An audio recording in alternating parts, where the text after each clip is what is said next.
नमस्कार, स्वागत है आप सभी का। मैं हूं आपके साथ आस्था कौशिक। देख रहे हैं आप न्यूज 18 यूपी उत्तराखंड। प्रधानमंत्री मोदी ने यूपी के 9 जिलों को सिंचाई के लिए बड़ी परियोजना की सौगात दे दी है। बलरामपुर में बड़ी सभा को संबोधित करते हुए प्रधानमंत्री मोदी ने विपक्ष पर जमकर प्रहार भी किया।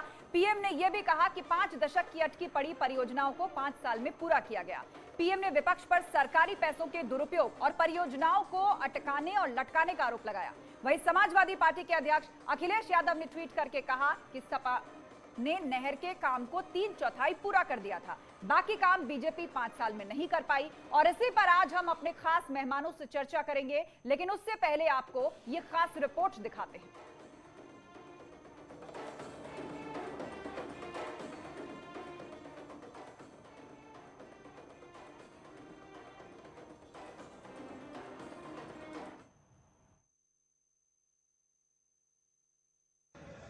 और हमारे मीडिया के साथी, प्रिंट मीडिया और इलेक्ट्रॉनिक मीडिया के मेरे साथी, आप सब लोग इस बूथ सम्मेलन में यहां पर आए हैं और इतनी बड़ी संख्या में आए हैं।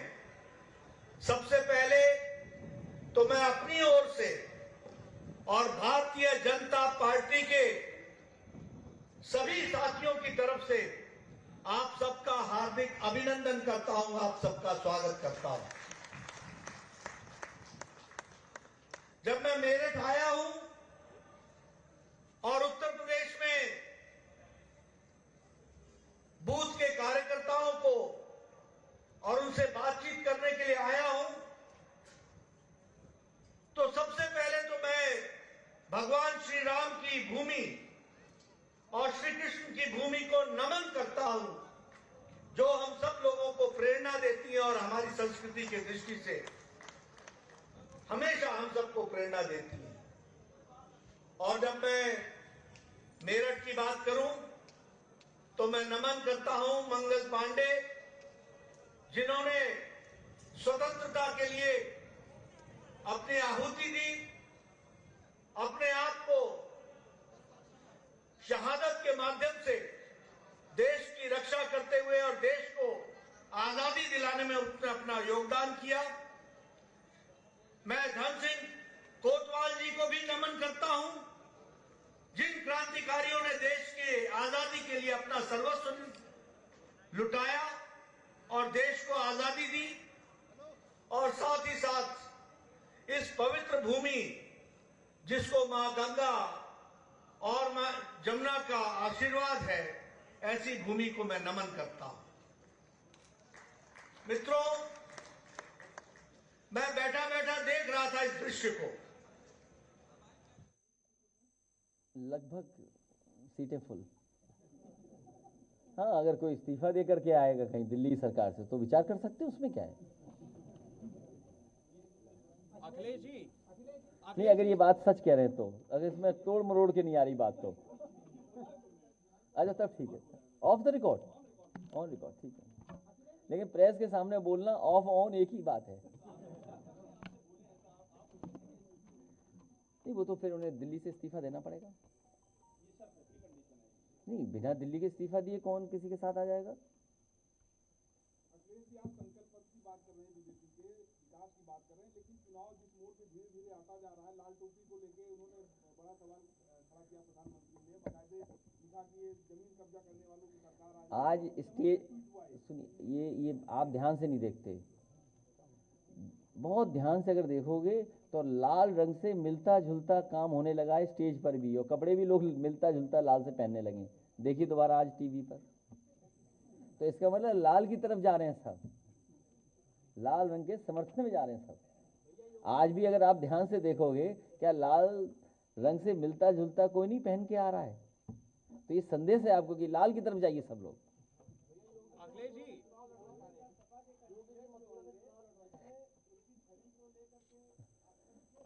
मैंने ये बहुत महत्वपूर्ण सवाल आपने पूछा है, इसी पे चर्चा हुई है कि हमारे जो विधानसभा के अध्यक्ष और पार्टी के जिले के अध्यक्ष यहाँ मौजूद हैं, उनसे मैंने राय ली है कि ज़मीनी हकीकत में कौन बेहतर प्रत्याशी है या कौन ऐसा है जिसको आप चाहते हैं, सुझाव दीजिए। तो ये सब बातें उसमें आ रही हैं। पूरा उत्तर प्रदेश पड़ा है, कहीं से चुनाव लड़ लें। वो चुनाव नहीं लड़ेंगे मुझे लगता है, क्योंकि जहां उन्हीं के लोगों ने उन्हें पहले पैदल कर दिया हो, फिर तस्वीर आई एक, उसके होर्डिंग लग गए, फिर स्टूल वाले नाराज हो गए, उनकी फोटो खिंच गई।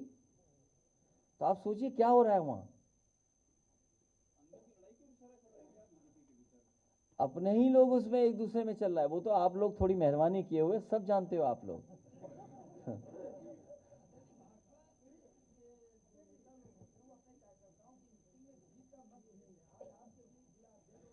जो मंत्र दे दिया गया है वो आप तक नहीं पहुंचेगा।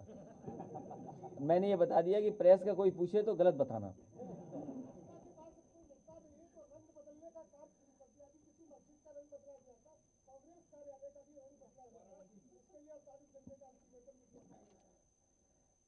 भारतीय जनता पार्टी और उनकी सरकार में बैठे लोगों ने उत्तर प्रदेश को पीछे कर दिया है, और उत्तर प्रदेश की जनता ने कई मौकों पर देख लिया है।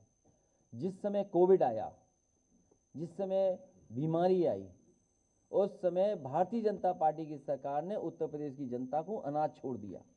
आज किसान लाइन में लगा हुआ है खाद के लिए, डीएपी के लिए। इतनी बड़ी जनसभा हुई, क्या भारतीय जनता पार्टी ने खाद की बात की?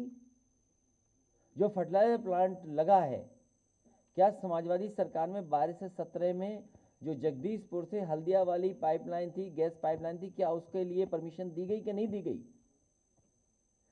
और खाद के लिए लाइन लगी हुई है। कोई जिला नहीं बचा जहां पर खाद की लाइन न हो। खाद ही नहीं है। जिस समय फसल को खाद चाहिए, बताओ खाद नहीं हुई तो पैदावार पे असर पड़ेगा नहीं पड़ेगा?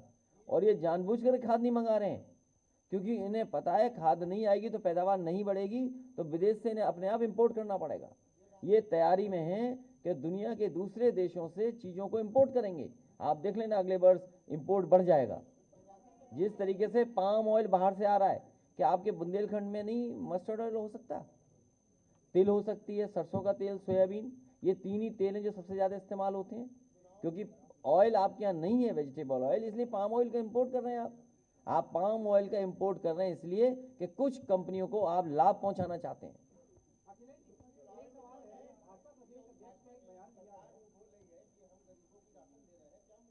ये राशन पहले नवंबर तक था, उत्तर प्रदेश का चुनाव देखते हुए मार्च तक आ गया है। क्या उसके बाद गरीबी मिट जाएगी? इसीलिए मैंने पिछली बार कहा कि ये मार्च तक चुनाव को देख करके दे रहे हैं गरीबों को खाना। समाज हम जब यहाँ की चर्चा करते हैं तो मुझे इस बात की खुशी होती है कि आज हमारा बूथ अध्यक्ष सज धज करके आज इस कार्यक्रम में आया है। लेकिन ये प्रजातंत्र की पार्टी है, ये ऐसी पार्टी है जहां आम परिवार से आया हुआ, एक साधारण परिवार से आया हुआ व्यक्ति भारत का प्रधानमंत्री बन सकता है। ये संभव है तो भारतीय जनता पार्टी में संभव है। अगर मुझ जैसा भी एक साधारण, जिसका राजनीति से कोई लेना न देना परिवार का नहीं था, वह राष्ट्रीय अध्यक्ष बन सकता है तो भारतीय जनता पार्टी में बन सकता है।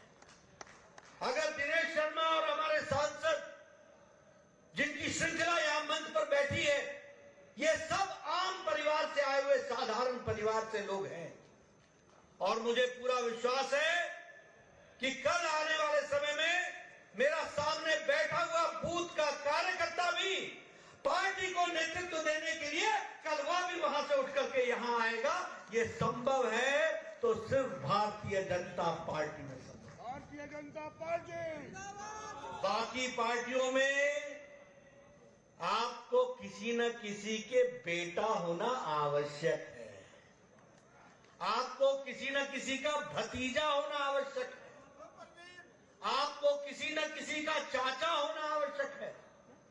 और आजकल तो वंशवाद इतना मजबूत हो गया है कि पार्टी के नेता अपने चाचा को भी बख्शने के लिए तैयार नहीं है, उनको भी तैयार है छोड़ने के लिए। यह स्थिति आकर के खड़ी है।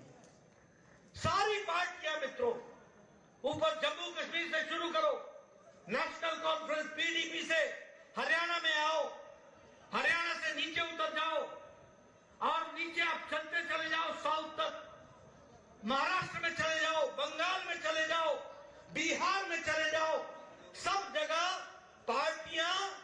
क्षेत्रीय पार्टियां बन चुकी हैं और क्षेत्रीय पार्टियों के साथ साथ परिवारवाद की पार्टियां बन चुकी हैं। और तो और इंडियन नेशनल कांग्रेस, भारतीय कांग्रेस, यह भी परिवार की पार्टी हो गई है। या तो भैया जाएगा या बहन जी जाएंगी, दीदी जाएंगी और कोई नहीं जाएगा। बाकी सब ताली बजाओ, सिर्फ ताली बजाओ और कोई काम नहीं। ये हमारी पार्टी है जहां साधारण परिवार से उठा हुआ व्यक्ति पार्टी का नेतृत्व करता है और आगे बढ़ता है। मित्रों, सारी पार्टियां आपने देखा होगा किसी न किसी जाति से, किसी न किसी धर्म से, किसी न किसी समुदाय विशेष का वोट बैंक की राजनीति कर रही है। तो जेपी नड्डा को आप सुन रहे थे, पश्चिमी यूपी में कार्यकर्ता सम्मेलन को वो संबोधित कर रहे थे। बहरहाल हम बात कर रहे हैं 44 साल में अटकी 4 साल में पूरी। तो आज जिस नहर परियोजना की सौगात प्रधानमंत्री मोदी ने दी है, उसको लेकर क्रेडिट की एक होड़ मच गई है। समाजवादी पार्टी एक बार फिर से फीता काटने वाली सरकार कहकर आरोप लगा रही है, तो दूसरी तरफ भाजपा इसको उस तरीके से आगे रख रही है कि यह सौगात सीधे तौर पर भाजपा ने दी है। सरकार ने इसके काम को रिकॉर्ड समय में पूरा किया और 30 लाख किसानों को इससे फायदा होगा। हमारे 3 विशेष मेहमान हमारे साथ जुड़ चुके हैं। भाजपा प्रवक्ता अनिला सिंह हमारे साथ हैं, डॉक्टर विजय राठी समाजवादी पार्टी के प्रवक्ता और रफत फातिमा प्रवक्ता कांग्रेस। आप तीनों का बहुत बहुत स्वागत है। लेकिन सबसे पहला सवाल डॉक्टर विजय राठी आपसे, प्रवक्ता समाजवादी पार्टी, एक बार फिर से आपने वही बात दोहराई है कि फीता काटने वाली सरकार। आपका यह कहना है कि 3/4 काम हमने पूरा कर दिया था, लेकिन वो तो ये कह रहे हैं कि रिकॉर्ड समय में 40 साल से भी ज्यादा अटकी परियोजना का काम हमने 4 साल में पूरा किया और किसानों को राहत दी है। आप मुझे एक चीज बताइए, आप भी सब लोग बैठे हैं, पढ़े लिखे हैं, समझदार हैं। 19 मार्च 2013 में सेंट्रल गवर्नमेंट और स्टेट गवर्नमेंट के बीच मेमोरेंडम ऑफ अंडरस्टैंडिंग साइन हुआ। मेन ये परियोजना 318 किलोमीटर मेन जो कैनाल है वो, और 6600 किलोमीटर लिंक कैनाल। आप सोचकर बताइए कि क्या ये काम पूरा हो सकता है 4-4.5 साल में? ये काम बिल्कुल पूरा नहीं हो सकता। जो चीज 1972 से शुरू हुई और 1982 जिसमें सिर्फ 4 जिले थे और उसके बाद उसमें 9 जिले जोड़ दिए गए, ये काम 80% 2017 तक पूरा हो समाजवादी सरकार में। इसका मैं उदाहरण देता हूं प्रूफ के साथ। जब 2012 में सरकार आई थी और जब मेमोरेंडम हुआ, साइन हुआ एमओयू 2013 में, तो उससे पहले 9,31,000 हेक्टेयर जमीन की जो सिंचाई की क्षमता थी वो ऑलरेडी सृजित हो चुकी थी। उसमें हम अपना नहीं नाम ले रहे या क्रेडिट ले रहे, लेकिन जो उसके बाद 4,73,000 हेक्टेयर की जो सिंचाई क्षमता सृजित करनी थी, वो प्रधानमंत्री जी के साथ हमारा केंद्र सरकार के साथ करार हुआ था, वो हमने सृजित किया। उसमें 1646 करोड़ का जो बजट था वो केंद्र सरकार ने रिलीज नहीं किया, इसलिए जो 20% काम बचा था फेंसिंग का छोटा मोटा, वो इन्होंने पूरा किया। मैं देखिए टीवी पे दावे के साथ कहता हूं, मैं टीवी छोड़ दूंगा, डिबेट छोड़ दूंगा, अगर ये बता दे कि जिस जगह लोकार्पण हुआ है वहां इन्होंने एक भी ईंट लगाई हुई, एक भी काम चलिए, बहुत बड़ा दावा आप कर रहे हैं, बहुत बड़ा दावा विजय राठी जी आप कर रहे हैं, और मुझे लगता है कि अनिला सिंह जी को उसका जवाब देना चाहिए। अनिला सिंह जी, कहा यह जा रहा है कि 80% काम तो हमने पूरा किया था, आपने तो उसमें कुछ और जिले जोड़ दिए, बजट भी रोक दिया, वरना बचा हुआ 20% भी हम पूरा कर देते। ये तो फीता काटा गया है आज। उनके कहने से क्या होता है? समाजवादी पार्टी को तो बस एक ही बात कहनी है, तो हमने शुरू किया था। पर आपने कोई काम अगर शुरू भी किया तो उसे कंप्लीट करना, उसे खत्म करना नहीं जानते थे क्या? बस केवल ये है कि कागजी कार्रवाई शुरू करके और अपने जो मन चाहे ठेकेदार हैं उनको काम दे दिया और काम पूरा हो गया, क्योंकि जो कमीशन है वो आपकी जेब में आ गया। उसके बाद परियोजना को कैसे पूरा करना है, लोगों को समर्पित करना है उस परियोजना को, उसके विषय में कभी कुछ सोचा नहीं, कुछ किया नहीं। देखिए, हर बात को जो समाजवादी पार्टी कहती है ना कि हमने शुरू किया, हमने शुरू किया, हमने शुरू किया, भाई कुछ खत्म भी किया या शुरू किया? चलिए, इस बात का जवाब हम ले लेते हैं विजय राठी जी से। विजय जी, कहा यह जा रहा है कि बस शुरू किया, खत्म भी कुछ किया आपने, लेकिन इसके ठीक उलट आप बहुत बड़ा दावा ये कर रहे हैं कि हमने 80% काम पूरा कर दिया था। यहां तो इस दावे को खारिज कर दिया जा रहा है भाजपा की तरफ से। देखिए, मैं तो ये कहना चाहता हूं, बीजेपी की प्रवक्ता पढ़ी लिखी, इनको तो ये भी नहीं पता होगा कि इस पूरे जो रिवर सिस्टम जितना बड़ा है, इरिगेशन सिस्टम है, इसमें कितनी नदियां इन्वॉल्व हैं। आप जवाब ले लीजिए इनसे, 3 नदियां हैं, 4 नदियां हैं, 5 नदियां हैं, उसका भी जवाब नहीं दे पाएंगे। इसमें 5 नदियों का सिस्टम है। और अगर ये कह रहे हैं इन पे एक सड़क तो कंप्लीट हुई नहीं, ये इतना बड़ा नेटवर्क ये 4-4.5 साल में बिल्कुल ये, और मैं सही बात आपसे बता दूं, ये तारीफ करने वाली बात नहीं है, ये कोई भी एक सरकार इतना बड़ा इरिगेशन सिस्टम जिसमें 14 लाख हेक्टेयर इरिगेशन सिस्टम जो क्षमता सृजित करनी वो कोई सरकार कर ही नहीं सकती। ये मजाक नहीं है, ये जो मजाक कर रहे हैं इस चीज को कि हमने कंप्लीट करके दे दी, ठीक है, मजाक नहीं है तो मजाक कौन बना रहा है? मजाक कौन बना रहा है कि 40 साल से ज्यादा का वक्त लग गया, 30 लाख किसान जो कि सिंचाई के लिए इस बड़ी व्यवस्था को तरसते रहे। अनिला सिंह जी इसका जवाब देना चाहती हैं। जी अनिला सिंह जी, कहिए। नहीं, सबसे पहली बात ये है कि समाजवादी पार्टी के प्रवक्ता बनते हैं, एक सेकंड इनको चुप कराइए। राठी साहब जरा शांत हो जाइए। सबसे पहली बात तो ये है, ये इनको चुप कराइए ना। बीजेपी मजाक इसलिए बना रही है। लाल टोपी विजय जी, आपने अपनी बात रखी, अब उसका जवाब अनिला जी दे रही हैं। एक बार उनकी भी बात सुन लीजिए। जी अनिला जी। नहीं, मेरी बात कंप्लीट होने देखिए, ऐसा है कि सबसे पहले श्रीमान राठी साहब सुन लीजिए। आपने कहा कि भारतीय जनता पार्टी की प्रवक्ता को ये भी नहीं पता होगा कि इसमें 5 नदियां कौन सी हैं। साहब, सबसे पहली बात तो ये है कि आप लोगों की शुरू की हुई कई सी परियोजना जो, जैसे मैंने शुरुआत में कहा, अपने मनमाने ठेकेदारों के लिए आप लोगों ने शुरू की पर खत्म करी नहीं, वो हमने करी। 5 नदियों की बात करते हैं, सुन लीजिए। अब आप शांत रहिए, मैं आपके बीच में नहीं बोल रही थी। कौन सी 5 नदियों का नेटवर्क का तो जवाब बताइए ना। राप्ती, तभी तो मुझे लगेगा कि आपको इरिगेशन सिस्टम के बारे में पता है। जरा तमीज सीख कर बैठा करिए। लाल टोपी की गुंडागर्दी करते हैं, आप मुझे मत बुलाया करें इस प्रकार के लोगों को, आपको बुलाना है तो। विजय जी, कान खोलकर सुनिए। विजय जी, आपने सवाल उठाया है, बजाय पर्सनल अटैक करने के उस पर जवाब ले लीजिए। विषय पर हम रहे, विषय के इर्द गिर्द ही हम बात करें तो वो बेहतर होता है। कोई भी डिबेट सार्थक नतीजे पर पहुंचती है। आपने सवाल इस बात को लेकर उठाया कि 80% काम हमने पूरा किया और हमारा फंड रोक दिया, वरना बाकी 20% भी पूरा हो जाता। अब उसी का जवाब वो दे रही है। एक बार जवाब ले लीजिए। मैंने आपको पूरा मौका दिया बोलने का, आपको पूरा मौका दिया। मैं आगे भी आपके पास लौटूंगी और हमारे साथ रफत फातिमा जी भी है, कांग्रेस प्रवक्ता, उनके पास भी मुझे जाना है। अनिला जी जवाब दीजिए। विजय जी, विजय जी एक बार उनसे जवाब दीजिए, आपके पास लौटेंगे, अभी समय है। ये लोग सोचते हैं कि हर एक प्रवक्ता के बीच में बोलकर शायद ये इनको लोगों को लगेगा बहुत बड़े प्रवक्ता हो गए। 5 नदी के नाम समझ में आ गए मिस्टर राठी। और मैं आपको ये भी बता देती हूँ कि इसमें बलरामपुर, श्रावस्ती, गोंडा, सिद्धार्थनगर और गोरखपुर ये भी शामिल है। और इस परियोजना, ये जो परियोजना है, ये सरयू नहर परियोजना की कुल लंबाई 318 किलोमीटर है। इसमें कुल जो है 6,600 किलोमीटर की नहरें भी निकाली गई। और आपको मैं बता दूं, जब भारतीय जनता पार्टी केंद्र में आई थी, अरे सब कुछ हम ही ने किया। किलोमीटर की स्ट्रेच पूरी की? आपने कितने किलोमीटर की स्ट्रेच पूरी की, ये बताइए आप मुझे। कहां से कहां तक आपने निर्माण किया, इतना बता दीजिए, मैं बता दूंगा। राप्ती से बाणगंगा तक 120 किलोमीटर हमने बनाई है नहर। राप्ती से बाणगंगा बैराज तक हमने बनाई है। आप बताओ कितना स्ट्रेच आपने पूरा किया। अच्छा ठीक है विजय जी, इस सवाल का जवाब हम लेंगे। अनिला जी, ये बहुत ही बेसिक और बुनियादी सवाल है, क्योंकि उनका दावा बहुत बड़ा है कि 80% तक हमने काम पूरा किया। तो कौन सा स्ट्रेच आपने पूरा किया और कौन सा उन्होंने पूरा किया, इस पर मैं आऊंगी। लेकिन रफत फातिमा जी का भी हम इस बीच रुक कर लेते हैं। प्रवक्ता कांग्रेस हमारे साथ जुड़ी हुई हैं। रफत जी, क्रेडिट लेने की होड़ मची हुई है। यूपी में चुनाव क्या है, अच्छी बात है वैसे, फीते काटे जा रहे हैं क्योंकि फायदा तो जनता का ही हो रहा है अल्टीमेट। लेकिन क्योंकि चुनाव पास है, इसीलिए इसका क्रेडिट लेने की होड़ भी जो है वो बहुत बढ़ चढ़कर दिखाई दे रही है। और ताजा मामला किसानों से जुड़ा है और आप लोग भी किसानों के मुद्दे को जो है वो बढ़ चढ़कर उठा रहे हैं। सिंचाई के लिए सरकार ने व्यवस्था की और कहा 30 लाख किसानों को सीधा फायदा होगा। 4 दशक से ज्यादा अटका काम हमने पूरा किया। क्या कहेंगी आप? देखिए, मैं गालिब बहुत मशहूर शायर गालिब जी से माफी मांगते हुए कहूंगी कि ये परियोजना किसकी है, कोई बतलाए या मैं बतलाऊं क्या। ये कांग्रेस की 1972 में जो है नरेंद्र तिवारी जी के योजना आयोग ने उसी टाइम 1972 में ये परियोजना लागू हुई थी और 1978 में इस पर काम भी शुरू हो गया था। एनडी तिवारी जी ने जो है इसका वो करा था उद्घाटन।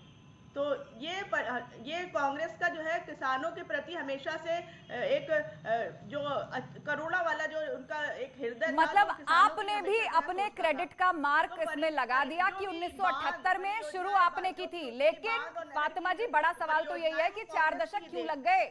आपने शुरू की थी, बहुत अच्छी बात है, किसानों तक फायदा पहुंचे, हर कोई यही चाहता है क्योंकि इसकी बहुत समय से दरकार थी। लेकिन इतने साल लग गए, ये इस वक्त का बड़ा सवाल है। कोई भी ऐसा काम नहीं करा जो खुद का कहा जाए। दूसरों के फीते काटना, दूसरों के काम पे अपना नाम करना, होर्डिंग पोस्टर लगा के ज्यादा ज्यादा प्रचार करना, नाम बदलना। अच्छा ठीक है, आपने आरोप लगाया कि दूसरों के फीते काटना, लेकिन मुझे एक बात बताइए, 1978 में कांग्रेस के समय में इस नहर योजना की शुरुआत हुई, 4 दशक से ज्यादा का वक्त क्यों लग गया? लगातार आप देख रहे 32 साल से 33 साल से कांग्रेस नहीं थी। इतनी दूरदर्शी वाली जो सरकारें थी वो थी ही नहीं जो इतना सोचती। किसानों के प्रति भी जिनका नजरिया दूरदर्शी होता, जिनका महिला के प्रति भी दूरदर्शी नजरिया होता, तो आज जो हालात है, यूपी जो बदहाल हुआ है, तो इसी वजह से यूपी बदहाल है, क्योंकि कहीं ना कहीं इतनी दूरदर्शी सोच वाली कोई सरकार नहीं आई है।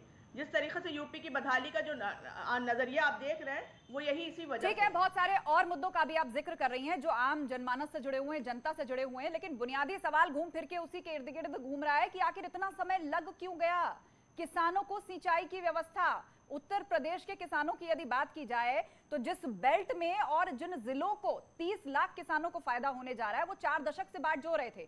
अनिला सिंह जी बताइए, यहाँ तो कांग्रेस भी कह रही है कि जी हमने शुरू किया था और आपने तो बस फीता काटा है। गंडक नहर परियोजना को भूल नहीं सकते हैं, पूरा पूर्वांचल उससे जो है। ठीक है फातिमा जी, जवाब सुन लेते हैं अनिला सिंह जी का इस पर। अनिला जी जवाब दीजिए। कांग्रेस भी कह रही है कि योजना हमारी थी और एसपी और आप दोनों ही क्रेडिट ले रहे हैं, खासतौर पर आप। नहीं, ये बात बिल्कुल ठीक कह रही है प्रवक्ता जो कांग्रेस की हैं। 1971 में सरयू नहर परियोजना को इंदिरा गांधी सरकार ने मंजूरी दी थी और शुरुआत में इस परियोजना की कॉस्ट जहां तक मुझे याद पड़ रहा है तकरीबन 79 करोड़ की थी। ये प्रवक्ता जो कांग्रेस की बिल्कुल ठीक बात करी, इसमें गलत बात कोई नहीं है। पर 1971 की अगर मैं बात करती हूँ तो उस वक्त तो कांग्रेस ही थी ना वहां पे, तब ना तो कोई और राजनीतिक दल तो ऐसे थे ही नहीं। 1972 में योजना आयोग में ये पास हुआ था, फिर 1978 से काम मैं तारीफ कर रही हूँ, इंदिरा गांधी जी ने इसको मंजूरी दी थी, आप सुन तो लें। मैं इसको नकार नहीं रही हूँ कि कांग्रेस पार्टी ने शुरुआत नहीं करी थी, परंतु यहाँ पर बात ये है कि चाहे बुंदेलखंड में आप देख लीजिए, बाण सागर अर्जुन परियोजना जो है शुरुआत कर दी पर खत्म ही नहीं होती। अब जाके पूरा करके अभी लोगों के लिए समर्पित करी। आपने इस परियोजना को उसके मुकम्मल अंजाम तक पहुंचाया और अब ये सुविधा किसानों को मिलना शुरू हो जाएगी। डॉक्टर विजय राठी इस बीच कुछ कहना चाह रहे हैं। विजय जी, आपने कांग्रेस प्रवक्ता की भी इस बात सुनी और भाजपा चूंकि आज इस नहर परियोजना को सौंप दिया गया है किसानों को, तो वो बढ़ चढ़कर कह रही है, चुनाव भी है और वो बता रही है कि जी किसानों के हितैषी हमें, शुरुआत चाहे जिसने की हो, काम चाहे जहां से भी शुरू हुआ हो, लेकिन अंजाम तक तो हमने पहुंचाया। नहीं, देखिए मैं बिल्कुल साफ साफ बता देता हूं कि जो राप्ती से बाणगंगा बैराज का 120 किलोमीटर का स्ट्रेच है, वो मेन काम था जो 2012-13 में हमें सौंपा गया है कि आपको ये कंप्लीट करना है। और आप मुझे एक चीज बताइए, इस जो प्रोजेक्ट था इसके स्टार्टिंग में था कि 14 लाख हेक्टेयर सिंचाई क्षमता सर्जित करनी है, तो 9 लाख और 31,000 तो पहले ही हो चुकी थी हमारी सरकार से पहले, हम उसका क्रेडिट नहीं ले रहे। वो जब भी चाहे कांग्रेस ने बनाया किसी ने भी बनाया, हमें जो मिला वो मिला 4,73,000, वो हमने कंप्लीट करके दिखाया 2017 तक। उसमें जो थोड़ा काम बचा था 10-15% को इसलिए कि 1646 करोड़ ने, ये बिल्कुल सिंपल है इसमें कहा। और मैंने स्ट्रेच भी बता दी 120 किलोमीटर की, वो बना दी हमने। मैं तो बिल्कुल प्रेसाइज्ड होकर के आंसर दे रहा हूँ ना, मैं कोई इधर-उधर की बात नहीं घुमा रहा। ठीक है, आप अपनी तरफ से अपने तथ्य सामने रख रहे हैं, क्योंकि अब हम इस डिबेट के अंतिम पड़ाव में पहुंच चुके हैं। तो अनिला सिंह जी से इस पर रिएक्शन ले लेते हैं। अनिला सिंह जी, वो तो अपने तथ्य को सामने रख रहे हैं, उन्होंने तो किलोमीटर भी नाप कर बता दिए, उन्होंने जिलों के नाम भी बता दिए और उन्होंने नहर का वो स्ट्रेच भी बता दिया कि जी कहां से कहां तक हमने बनाया था इसको, आपने बजट रोका इसीलिए, वरना 20% काम तो पूरा हो जाता। क्या कहेंगी अब आप? नहीं, ये जो परियोजना जैसे मैंने बताया कि 1971 में शुरुआत इसकी हो गई थी और बहुत सारी सरकारें आई और पूरी नहीं हो पाई और बहुत सारे इसमें फिर और भी प्रोजेक्ट्स जुड़ते चले गए। इनको मैं बताना चाहूंगी मिस्टर श्रीमान राठी जी को, लाल टोपी समाजवादी पार्टी को, कि 2013 में ये जो परियोजना थी ये केंद्र सरकार के पास चली गई, क्योंकि जो सिटिंग गवर्नमेंट उत्तर प्रदेश में वो पूरा ही नहीं कर पा रहे थे इसको, केवल भ्रष्टाचार ही चल रहा था। तो 2014 में भारतीय जनता पार्टी की सरकार आ गई केंद्र में। चलिए ठीक है, तो कुल मिलाकर यहाँ पर तमाम सियासी पार्टियां इसका क्रेडिट ले रही हैं कि इस नहर के काम को दरअसल पूरा किसने किया। आप सभी मेहमानों का बहुत बहुत शुक्रिया। लेकिन इस बीच बड़ी और राहत की बात तो यही रही कि किसानों को आखिरकार जिस परियोजना, जिस सौगात का इंतजार था वो आज पूरी हो गई, 4 दशक बाद ही सही, लेकिन सिंचाई की व्यवस्था अब 30 लाख किसानों के लिए हो गई। चुनाव नजदीक है, अब जनता को तय करना है कि किस सियासी दल के दावे में कितना दम है। एक छोटा सा ब्रेक, जल्द लौटेंगे, कहीं मत जाइएगा।